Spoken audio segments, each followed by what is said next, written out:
All right, everybody. First will be for a few information and overview purposes. We're going to have Bob Keeler talk about the program overview and review of the transportation factors, followed by Andy Reeser and Julia Bussard, and then Travis. Some are kind of wrapping up on that portion of the sub-allocated TA funds, and then a little bit of discussion about our pilot program for repaving, and then a final review by Bob. So start off, Bob Keeler. Well, good morning, everyone. A lot of familiar faces, some new faces. Welcome to all of you. Thanks for coming. It is an important day for us. We start the kickoff for our capital fund program, and we'll go through highlights of the application and so on and so forth. Over the last couple of months, the ICC, which is the group that just met, has gone through the process with us to make some changes, and I'm not going to go back over those things today, but there have been a couple of changes since we last talked. We've been advised by our Ohio and Kentucky federal highway divisions, as well as NDOT and KYTC and ODOT, to remove some of the language from our current documents. One of those is the work program. One of those is the TIP. And some of those things flow into this prioritization process that we use to identify good projects to fund. Namely, the term environmental justice, racial equity, climate change, and things along those lines. It doesn't mean we're not going to address those things, but you'll see a different term used throughout our processes in the near term, and including today. One of those is, as I mentioned, environmental justice. That group, our advisory committee for that group will stay together, but will be renamed Community Advisory Committee. So somewhat interchangeable, although we won't be using race as an element in that process anymore. Racial equity, another one. Climate change will still be a core mission of reducing mobile source emissions, and that hasn't changed. So just a couple of things to bring to your attention. You see the agenda. We're going to go through general conditions and how much we have available, and some elements of the application itself, and the schedule. All right, your general conditions. This was part of the changes from last year. We have projects that have slipped, and just to be aware that we won't accept, we won't award any new funding from applicants that have 3 or more OKI funded projects. Those that have slipped past their original construction year can still apply because we'll have a grace period until September, but be aware that you'll have to get those buttoned up before we can actually approve anything if you are successful. We did reduce the maximum award amounts for STBG from 8 to 6 million in Ohio, and from 6.5 to 5 million in Kentucky. And we did add a new wrinkle to the program this year with something we call the repaving pilot program. So more about that later. Continuing on with general conditions, here's a list of eligible applicants. Possible that I may have missed something, but area development districts, cities, counties, townships, transit authorities, port authorities, transportation improvement districts. We have a couple of new ones in the region. Boone and Kenton counties have a TID now, and then other units of government eligible to sign contracts with KYTC or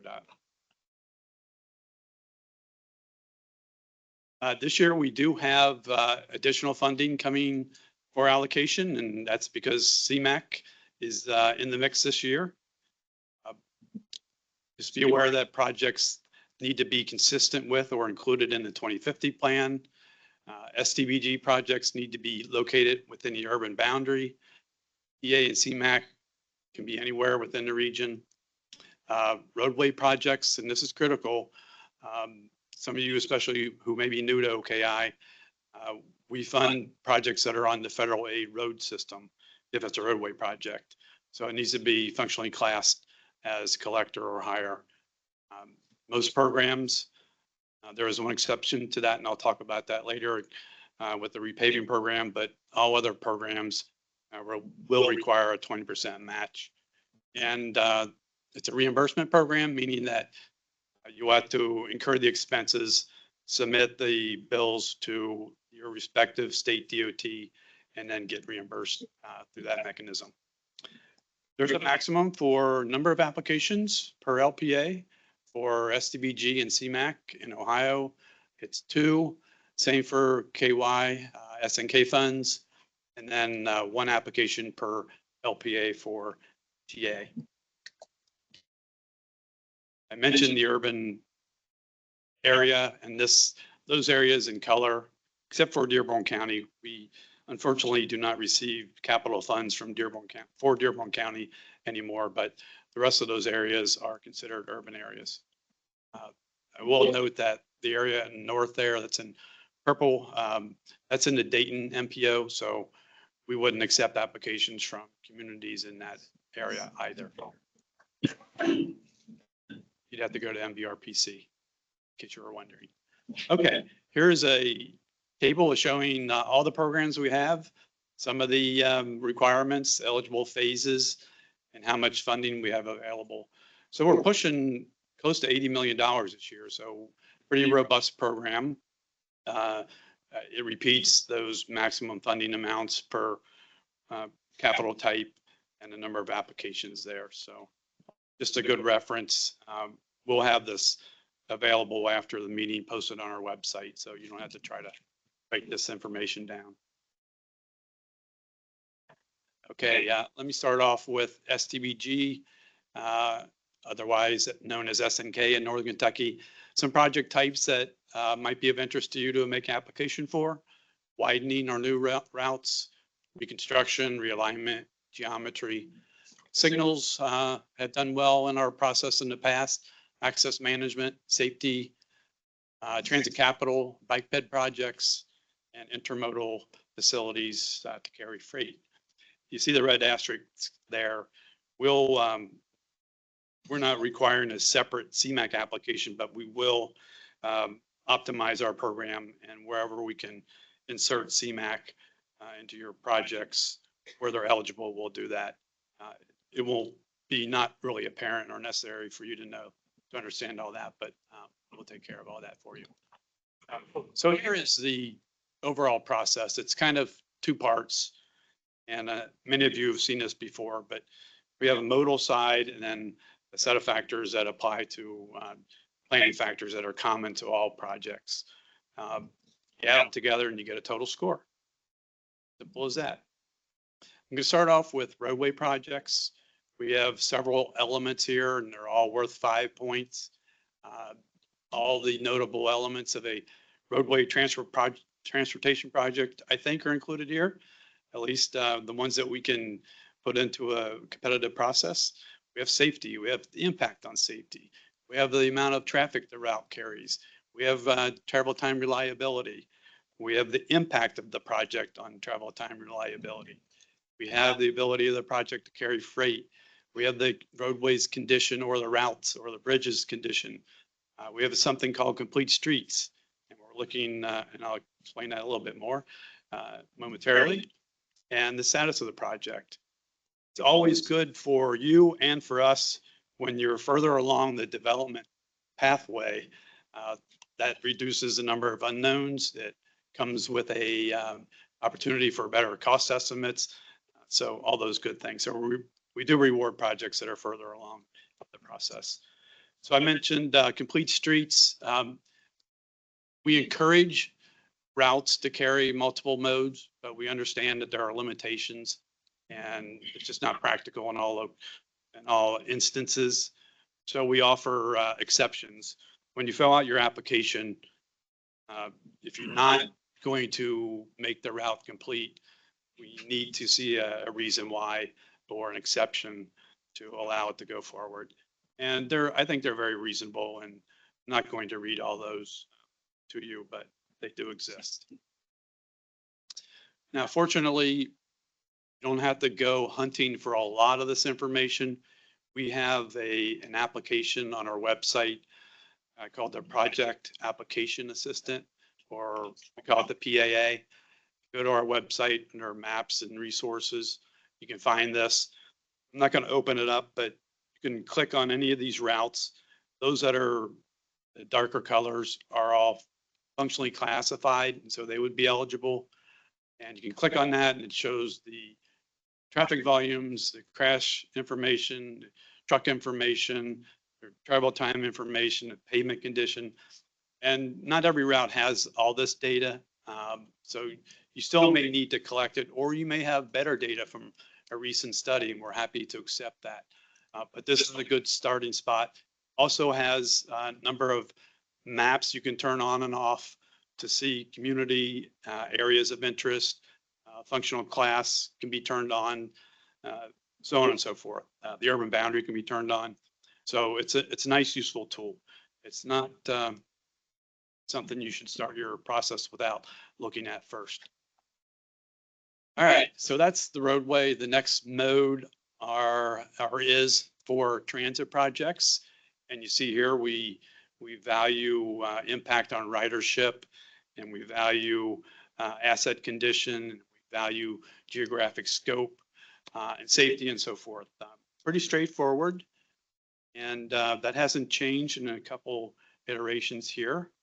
So our friends at the transit agencies are accustomed to this.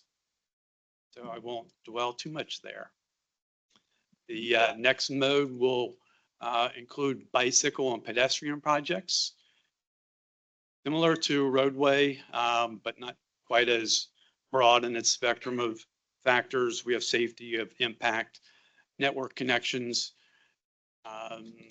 feasibility. Some of these are subjective, and we look for your guidance, look for your honesty and integrity on the application, of course.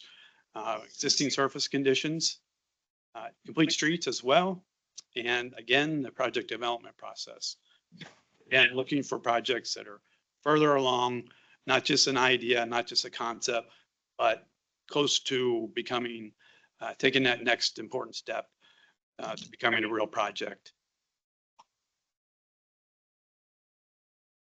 Non-roadway freight, we don't get a lot of these, but when we get them, they do well in our process. To make our system complete, we have funded a couple of projects that implement river to rail kind of movement of goods, and they've been great additions in the region. So that's available. I probably am not going to spend much time here, but what we're looking for is take the burden off the roadway and facilitate efficient movement of freight. So that is an opportunity there. I'm going to turn it over to Andy. He's going to cover the planning factors. And again, these are common to all of the modes. I'll start with some planning factors for all projects. Here, starting with air quality.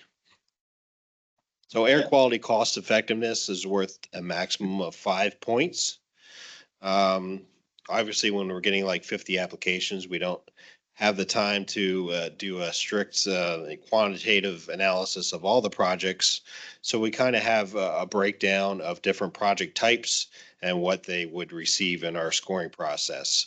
So you receive points if your project contributes to a reduction in vehicle miles traveled, vehicle hours traveled, or results in cleaner vehicle emissions. For example, like a bus replacement where you're replacing several dirty diesel buses with new cleaner emissions like a hybrid or electric bus.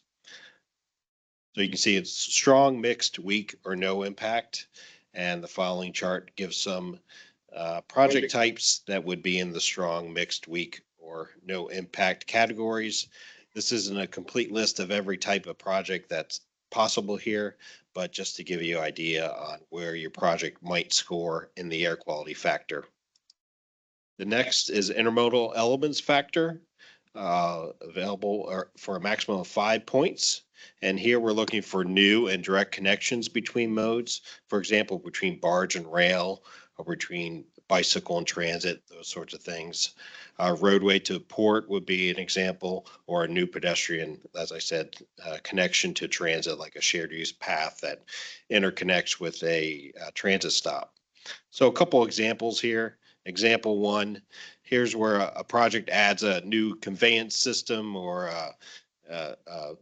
from a barge terminal, offloading barge freight to rail. And this is considered a new connection from barge to rail and would score 3 points. Example 2, this is a project where would be adding a multi-use path in an area where there's already a transit stop. So it will be a new connection between 3 modes, bike, walk, and transit, would score 5 points. Next, the replacement expansion factor, also worth a maximum of 5 points. And OKI's 2050 plan, our Metropolitan Transportation Plan, we do emphasize maintaining existing infrastructure over building new infrastructure. So we give the maximum points for something that's 100% replacement. You can see there the other categories and would give a little bit less points, but you would get 0 points if it's 100% expansion under this factor. Next is local share or local match, worth a maximum of 10 points. Obviously, more local share you can provide, it helps us spread the dollars around a little bit more. So we emphasize giving as much local share as you can. Their minimum is 20% on most federal projects. We do have an exception with our new repaving pilot program, which Bob will talk about later.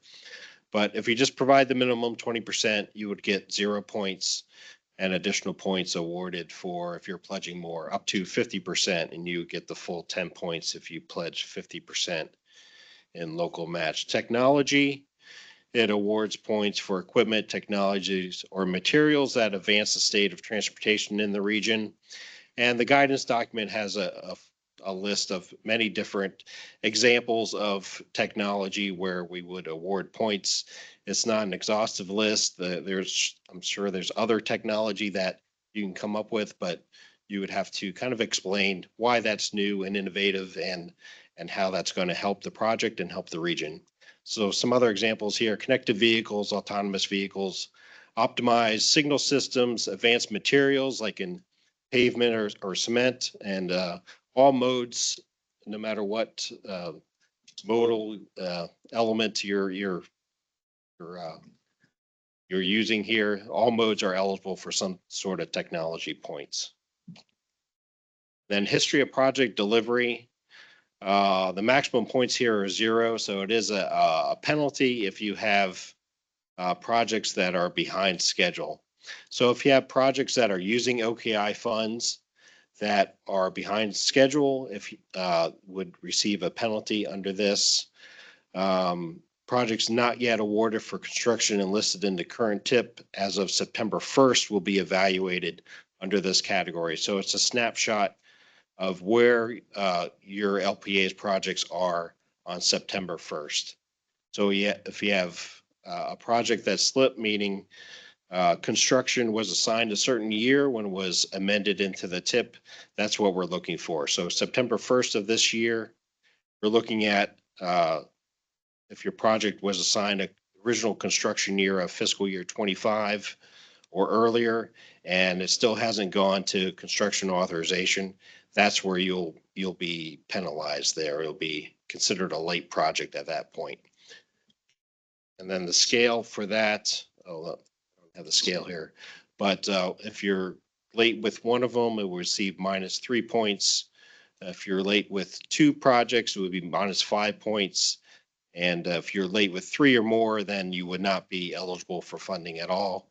And then if there's a project that received OKI funds that was canceled, then you would receive -10 points under this category. Okay, we'll move on to Julia.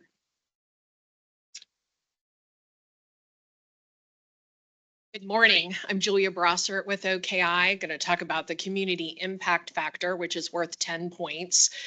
This factor looks at the overall impact of your project to designated communities. You can see their direct or indirect benefits. The communities that we'll be looking at specifically are the low-income, zero-car households, persons with disability, or the elderly. And person who comes after me is going to be unhappy because I probably have these messed up. Thanks.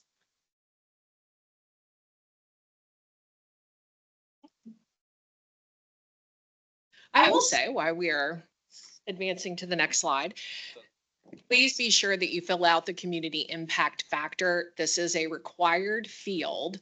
And it will, if you fail to fill this out, it is up to the community advisory committee whether your application will be scored. Okay, so please, please, please take some time to figure out your community impact factor. Some examples of that: will there be relocations, changes to access, any issue that would be disproportionately high or adverse to the populations that were identified earlier. So what we want to demonstrate here is when possible, a project is not causing an undue hardship on communities, and you will receive points when you can demonstrate that you're having a positive impact on the communities that were identified. And Travis Miller is going to go over some additional factors.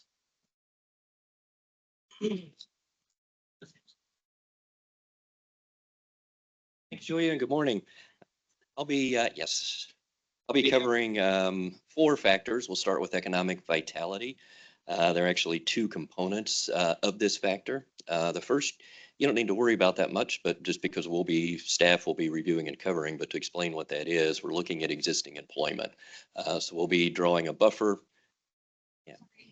How do you guys score that? I haven't been able to, where do you get the information to score the existing? That is top secret information. But Actually, that's actually the right statement. We gather that, I don't know the source, it comes from the states. It's employment data, but it's not information. We have to sign agreements that we can't share that. That's why we score this one. We can't share that to the public, but we can view it. So this gives us the quantity of employees by location. So we're able to draw a buffer in GIS. We use a half a mile buffer from your project segment. And we tabulate all of the jobs, all of the employment that is within that. And based on that quantity, you're provided a score. And that score ranges based on the number of jobs. The maximum is 5 points. And that's yielded if there are 5,000 or more jobs within a half a mile. And then it goes down from that, different categories that are in the application form. So that's the one that we score. The other is up to you. This is a bonus, 5 points. You can get up to 10 points in this factor. The bonus is based on 2 things. Also employment. So if there are new jobs that you can tie your project to, if this project investment is going to bring in a new employer that has new jobs that are coming in, you need to provide documentation of that. It can't be just a plan. It has to be something that's committed. There has to, be pretty certain that these jobs are going to be coming with this investment. But again, there's a scaled factor on that. Depending on the number of jobs within a half a mile, we give you points for that. It's not only jobs that you have to look at. If there are investment that your project is going to be a catalyst for. And again, this can't be just a plan. You hope it's going to come. But if it's documented, if there's a developer, you're working with investors to bring in new economic development within the vicinity of the project, depending on the dollar amount of investment. Again, we have a scale and you can get up to 5 points. So if there's $20 million or more being invested in new investment, that your project is a catalyst for, you can get those 5 additional points.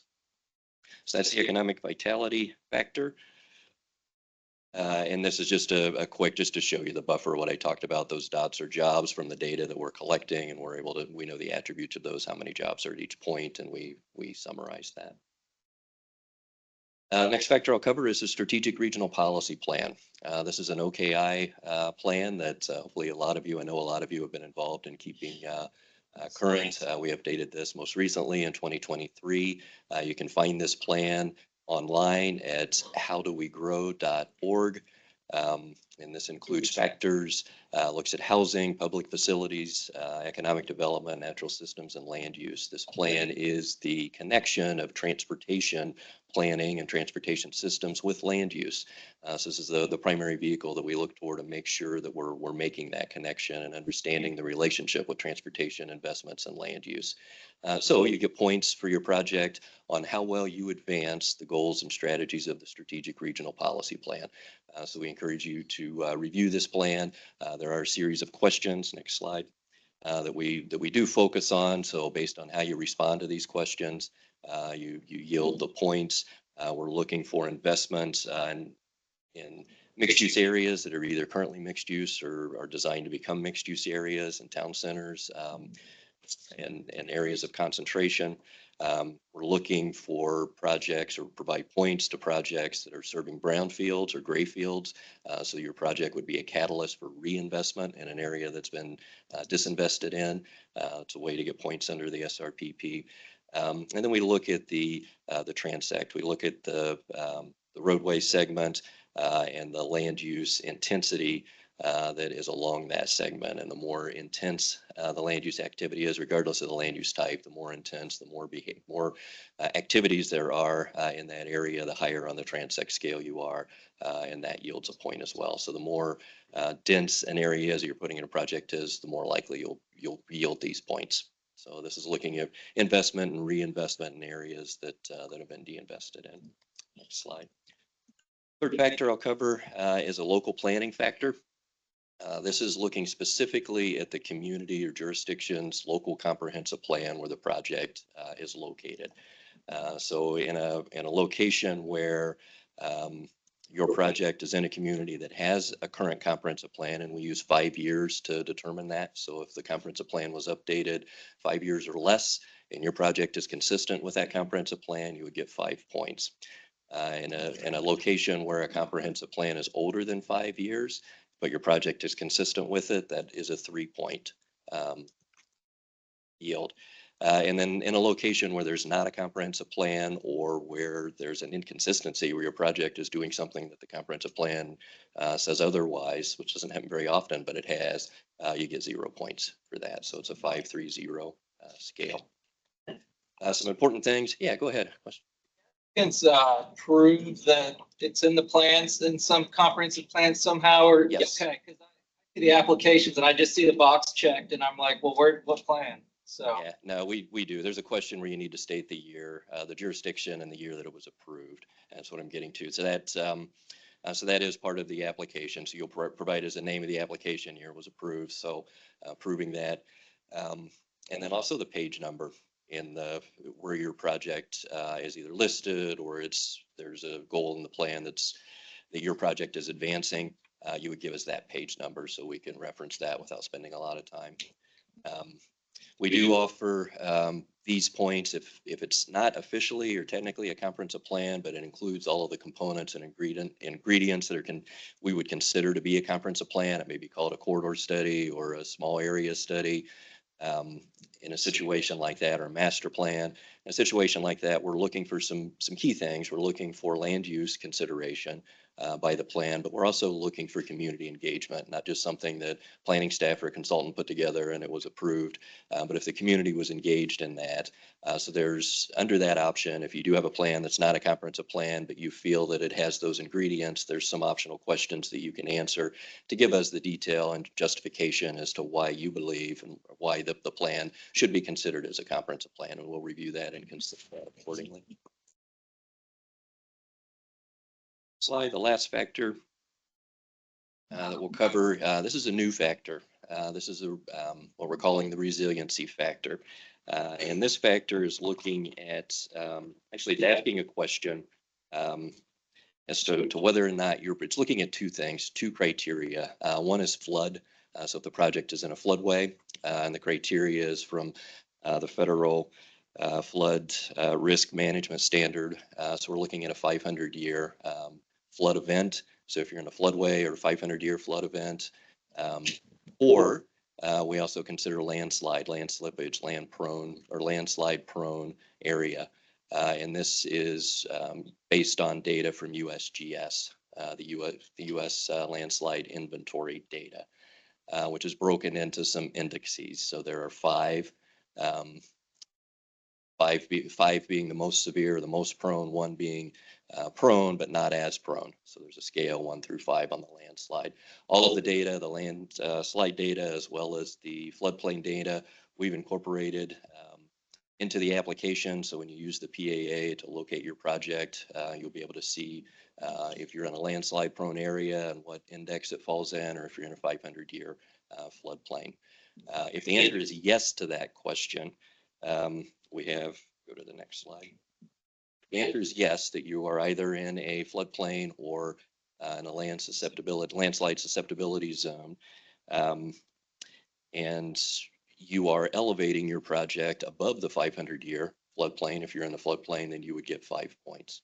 If you're in a landslide prone area, but you are constructing the project, recognizing that and designing it to withstand slippage, and that's part of your design and articulated in the application, again, you would get the full 5 points in this case. If you're in either of those areas, a flood event, but you're not elevating it above 500, however, you are armoring that project to withstand flooding events, you would get 3 points. If you are in a land slippage area of the 4 to 5, which is the most prone area, and you're designing it to withstand slippage, but again, the most prone slippage area, you would get a 3-point yield.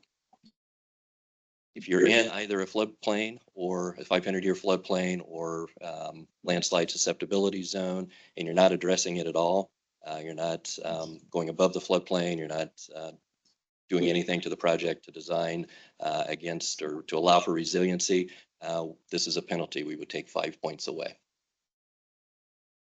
The one type of project that are excluded from the deduction or the penalty would be multi-use trails.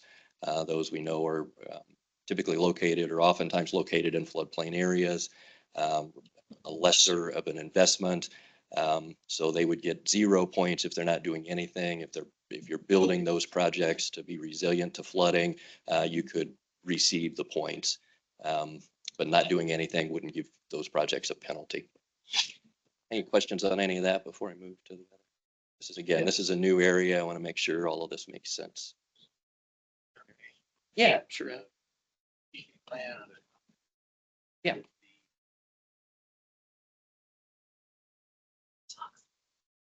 Oh, just touch on that.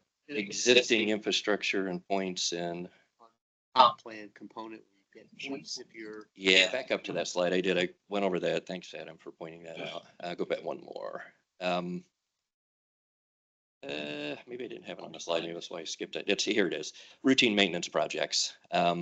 For a local comprehensive plan, if this is a routine maintenance, a repaving project, or you're replacing signals, which we do get those applications, those aren't details that we would expect to see in a comprehensive plan. So those projects are going to automatically get 5 points. They're not going to be penalized regardless of whether there's a comprehensive plan or not. For asking the question, I should have hit that. All right, we'll move forward. Now we'll go to the last half of the resiliency. If the answer is no, so if you're not in a floodplain and you're not in a land slippage area, you have an opportunity to gain points, 5 points, if you are incorporating nature-based solutions, so green infrastructure. This is primarily stormwater solutions. This language may be familiar to those of you that have applied in the past. This used to be part of our strategic regional policy plan points, but they're only yielded a fraction of a point.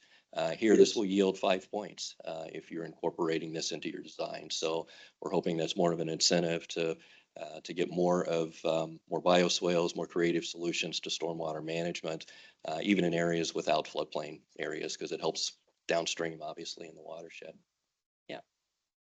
Are those extra points or are those? Now, this is the resiliency factor. Again, it's worth 5 points. You're either yes, you're in, or no, you're not. And if you answer no, this is how you get the points.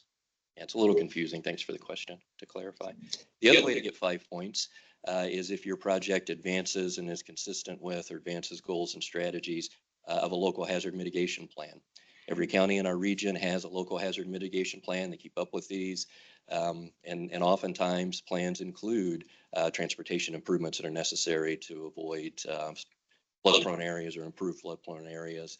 There's other things. You can be creative in these plans, but if your project ties to and advances a mitigation plan, you would yield 5 points.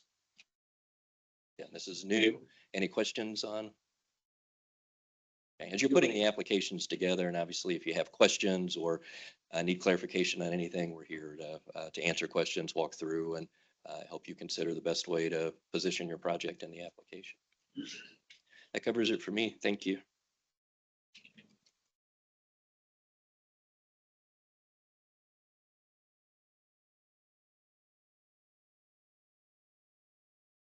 Hi, switching gears a little bit, we're going to move on to the transportation alternatives application, and these are traditionally bike and ped projects. There are 4 factors that the TA projects are scored upon, as you can see here. The project type, which is basically, are you asking for a sidewalk? Is it a multi-use trail path? Is it, are you asking for lighting? Safety, that is worth 10 points. And we want to know how the project will impact safety. The existing safety problems must be documented along with the plans for addressing these problems.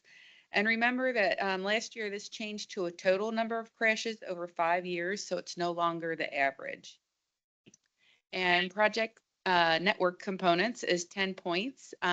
New to the application this year, it's either you're a regional trail, you're connecting to a regional trail, or it's a local.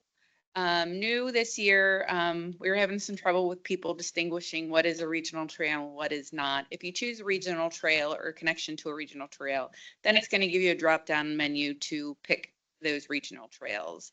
And they are also listed in the appendix, and I'm going to review them here in a minute. So that is worth 10 points. And then the project status, which has already been discussed, where are you in the project development phase? That is worth 5 points. The farther along you are in the project, the more points you will receive. And then those total 45 points. And I would like to kind of back up a little bit because I forgot to do a little refresher about the TA. TA is a little different than STBG and CMAQ funds. These projects don't have to be located in the urban area like the STBG funds. So please keep that in mind. They don't have to be in the urban area and they do not have to be on a functionally classified roadway. Nonprofits are also eligible to apply for these funds, but you will need to sign an MOU with the partner that can sign a contract with the Department of Transportation. And of course, as Bob has already mentioned, these do have less funds available and the maximum is not as much. Ohio has 1 million and Kentucky has 650,000. So sorry, I just wanted to backtrack and refresh everyone since that was at the beginning. Yes, so you have 4 factors that TA scored upon for 45 points. Then you have the all planning factors that everyone has just gone over, which is worth 60 points. Total is 105 points. As I mentioned, here are the network connections. These are the regional network connections. These will give you the most points, worth 10 points. Again, there will be another drop-down menu in the application to select the regional trail. That way we know which, so we're all on the same page and make sure that everyone agrees that it is a regional trail. Here are all the planning factors. The planning factors for TA are the same as all the planning factors that everyone has just been discussing for STBG and CMAQ.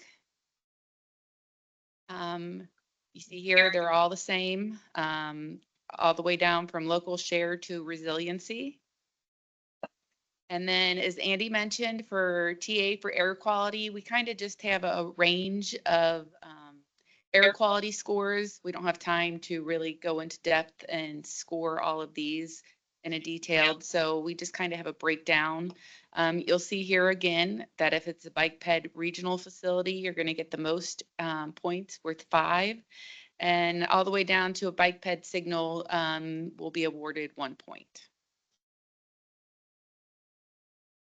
I know that was kind of quick, but a lot of it has already been discussed. Are there any other questions on the TA application before we move on to the new repaving pilot project that I feel like a lot of people are here to learn about? Everyone's like, shut up and move away. I want to hear Bob. All right, thank you.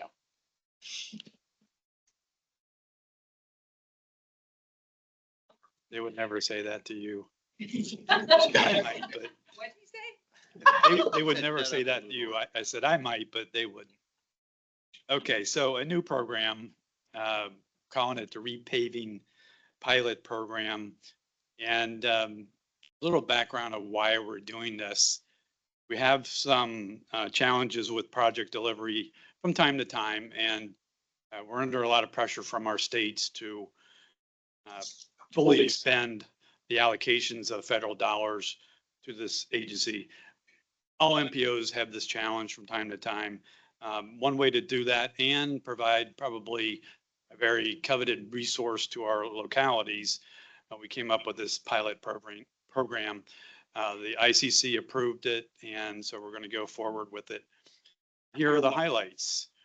We're looking for something that's simple, something like a mill and fill, probably a 3-inch depth, including pavement markers, maintenance of traffic, and construction only. One application per LPA on one roadway. And in Ohio, we have $10 million this first year.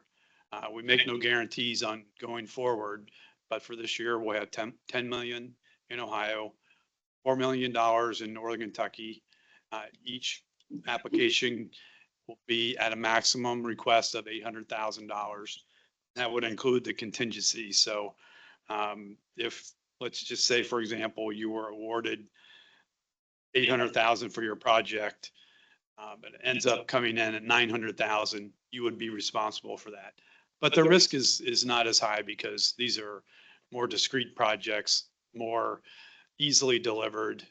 Once you know the price of concrete or asphalt, you're probably within the realm. And we include in there a 20% contingency. So I think if you can't get it within that, then something else may have happened. The good news for our Ohio communities is that we have toll revenue credits that we're bringing to the table. So essentially it will be at no cost to the community. Unfortunately, we can't say the same for Northern Kentucky. There you'll be required to have a 20% match. So in addition to those elements, since these are SNK funds, they're required to be on a functionally classified collector or higher and within the urban boundary. We're also looking to make this a fairly clean program. So if you're required to have ADA compliant curb ramps, they're already in place or they're in and in good condition. We're not looking to have a lot of uncertainties with utility relocation, if we can avoid that, pedestrian ramps, so on and so forth. So we want something clean, both for your benefit and for ease of implementation. Now, like the other elements of our prioritization process, this also has the two parts, one for the factors having to do with the roadway and one for planning factors. Just like TA and STBG before us. Let me explain some of what those criteria look like. Functional class. We know that our communities that probably can use the money, really focus on some of their collector routes. We're going to emphasize this. This may change next year, but for this year, those will score 10. Arterials would score 5. Average daily traffic. Regional agency, not the state DOT. So we thought somewhere in the middle, as you see, the scale of points goes up to a maximum at around 10,000 and back down. So we have sort of that bell curve shape, looking for projects that, you know, a 3-inch mill and fill would do a lot of benefit for, yet also move some traffic as well. Pavement conditions. This is, I know there's a challenge sometimes. Would an overlay work, or is the subgrade too bad and it's just not worse? So if it's really bad, it would have a really poor condition. Hopefully you won't send us those kinds of projects, and knowing that there's this balancing act. You're not you're just wasting public funds if you take it and you mill it or you fill it and you come back and it fails because you already knew there was a subgrade issue. So we're looking for your engineering guidance on that sort of thing to come with good projects. And then the last transportation factor is complete streets. It's not exactly the same as what it is for STBG, but we're thinking if we could also benefit the transit providers as well as our general traveling public, and it's on a fixed transit route, we'll give it 5 points. Otherwise, no extra points there. And then 2 more elements in the planning factors realm, history of project delivery. So if you've received STBG funds or CMAQ or TA funds from us in the past, we'll know the history of project delivery and that will come into play. And then the community impacts, our environmental, what used to be known as our Environmental Justice Advisory Committee, our Community Advisory Committee will help us identify the elements here and reward or score those projects that come in. I think that will be the case. If not, it could possibly be a staff exercise because these are more cut and dried, if you will. That's a good term or not, but we may get 40 applications. It may be unfair to that committee to do that, but we'll see. We'll do our best to get them involved. Moving on to the application, we made a number of changes this year. So if you have last year's application, and set it aside, come in with fresh eyes. We've improved it. We've made it more easy to print. Key information, the contact information. Bob, Yeah. a question over here. Okay. Yes, Dane. Oh, sorry. I was just going to ask if there will be state forces funding set up in the repaving program to provide all the approvals for right-of-way certification, utility coordination, maintenance of traffic, approval. Looking at Andy, that typical expense in that category. We're not going to be asking the applicant to specifically note that, but we will add state forces into it when it comes time to put it in the tip. And I'll work with you, Dane, to see what an appropriate Yeah, I imagine amount would be. it'll be very minimal coordination for sure, but just we'll need something in order to coordinate all that. Yeah, in recent years, we've always made sure there's state forces programmed in the tip, and this will be no exception. Okay, thank you. Thank you, Andy. Good question, Dane. Thank you. So on the application, you have to make sure you put in contact information in case we have questions. Clear description of the project, the goal of the project. In this case, it would be simple repaving, a map, cost estimates by phase, certifications, because these are federal funds and we still will have requirements that are related to in the environmental document, so on and so forth. We'll still have to go into the TIP, still have to go into the TIP, et cetera, or STEP, I should say. So those things still apply. And so, yeah. Project application map in the Excel spreadsheet, 'cause I cannot figure that out to save my life. No, it would be an attachment in an attachment. So there's not gonna be a spot where. There is a place in the application to put that in. Really, last time we had maybe 10% of the applicants actually do that. You have to go to the PAA and use a snippet tool to cut that and put it, and yeah. So it's okay. If you can't figure that out, either call me or you're just having it as a separate attachment. It's not a big deal either way. Yeah. Yes. Yeah, and if you could compress your maps, some of the maps that are generated using GIS tools are very, very large. I know we have maximums, but PDFs of maps are generally good enough. So try to do that if you can. And finally, near the end here, here's the schedule. March 11th is today. We're having this workshop. Applications are due by 4 p.m. on the first Friday in June, which It's not the 3rd, which is what I told you yesterday, Dan, but it's the 6th of June. The Community Advisory Committee will meet in July to evaluate all the applications. We'll come back in September with the ICC. If we need another meeting of that group, that'll meet following week. And then in October, our board and the ICC will be asked to approve those recommendations from the ICC and the staff. And then in the spring, except for the repaving projects, we'll put those in the tip. But the repaving projects, we'll try to do that early enough in the fall so we can get those in the lockdown. That's a term that our state DOTs use to make sure that they're ready to roll come next year. So these funds for the repaving program specifically would be available on the 1st of July of 26. So we still have our regular approvals, so have the federal process to get it in the EIP and so on and so forth. The STBG and the TA, those are for out years in 29, possibly sooner if we can fit them in.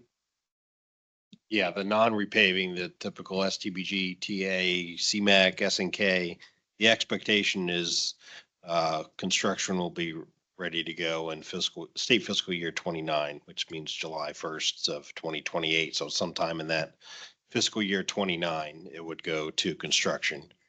There might be some cases where it would get moved to a later date to FY30, but we'll deal with that as the schedules become more apparent. But FY29 is what we're looking at. For the repaving program, we're probably looking at as early as fiscal year 27 to do the repaving projects.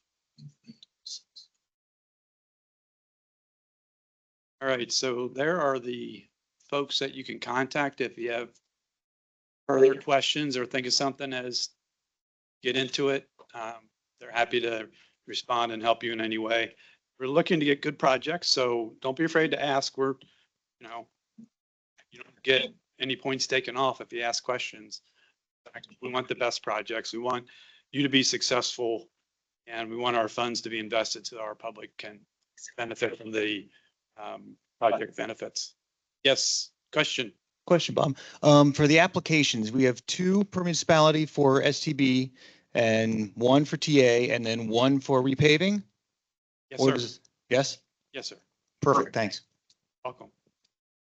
I saw a lot of you guys taking pictures. I just want to remind everyone that this workshop will be on our website along with the recording of the presentation sometime later this week. So all of this information will be available for you guys to review again later. Yeah, if you go to OKI's website and click on funding opportunities, you'll be able to find it in there. Many of you have been here a while, but we're happy to stay as long as there are questions. Anyone else have any questions? Mary? Late projects. So is a project considered late once the date is moved back on the STIP? Or the TIP, once we do an amendment to say, like, want to help something, if we move that. Yeah, so I'm looking at when it initially goes into the tip and stip, what that construction year is. And then if it gets later on, if it gets moved back to a later year, then yeah, that would be subject to penalty. Yeah. Correct. You had a question? The ADA upgrades, does that need to be done prior to?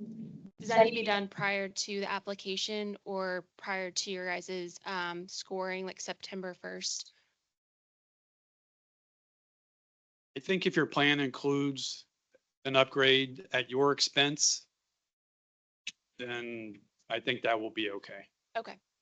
As long as there's no right of way required or any additional approvals required.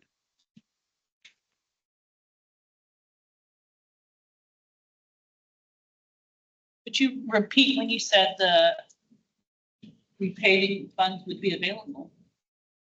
July 1st, 2026. What was that? And you said it's 2027. Yeah, as early as fiscal year 27. So if we can scope it out and that schedule works for 27, we like to, push them and get them out the door as quickly as possible. So the idea being, so this process would end in October with, the board will make awards in October. Those repaving projects, we get them in the tip maybe in November and get them scoped and hopefully make the lockdown for fiscal year 27.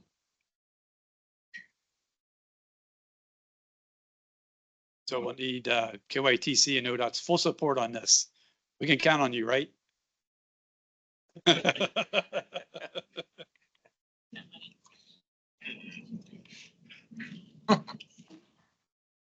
Okay, I don't see any other hands.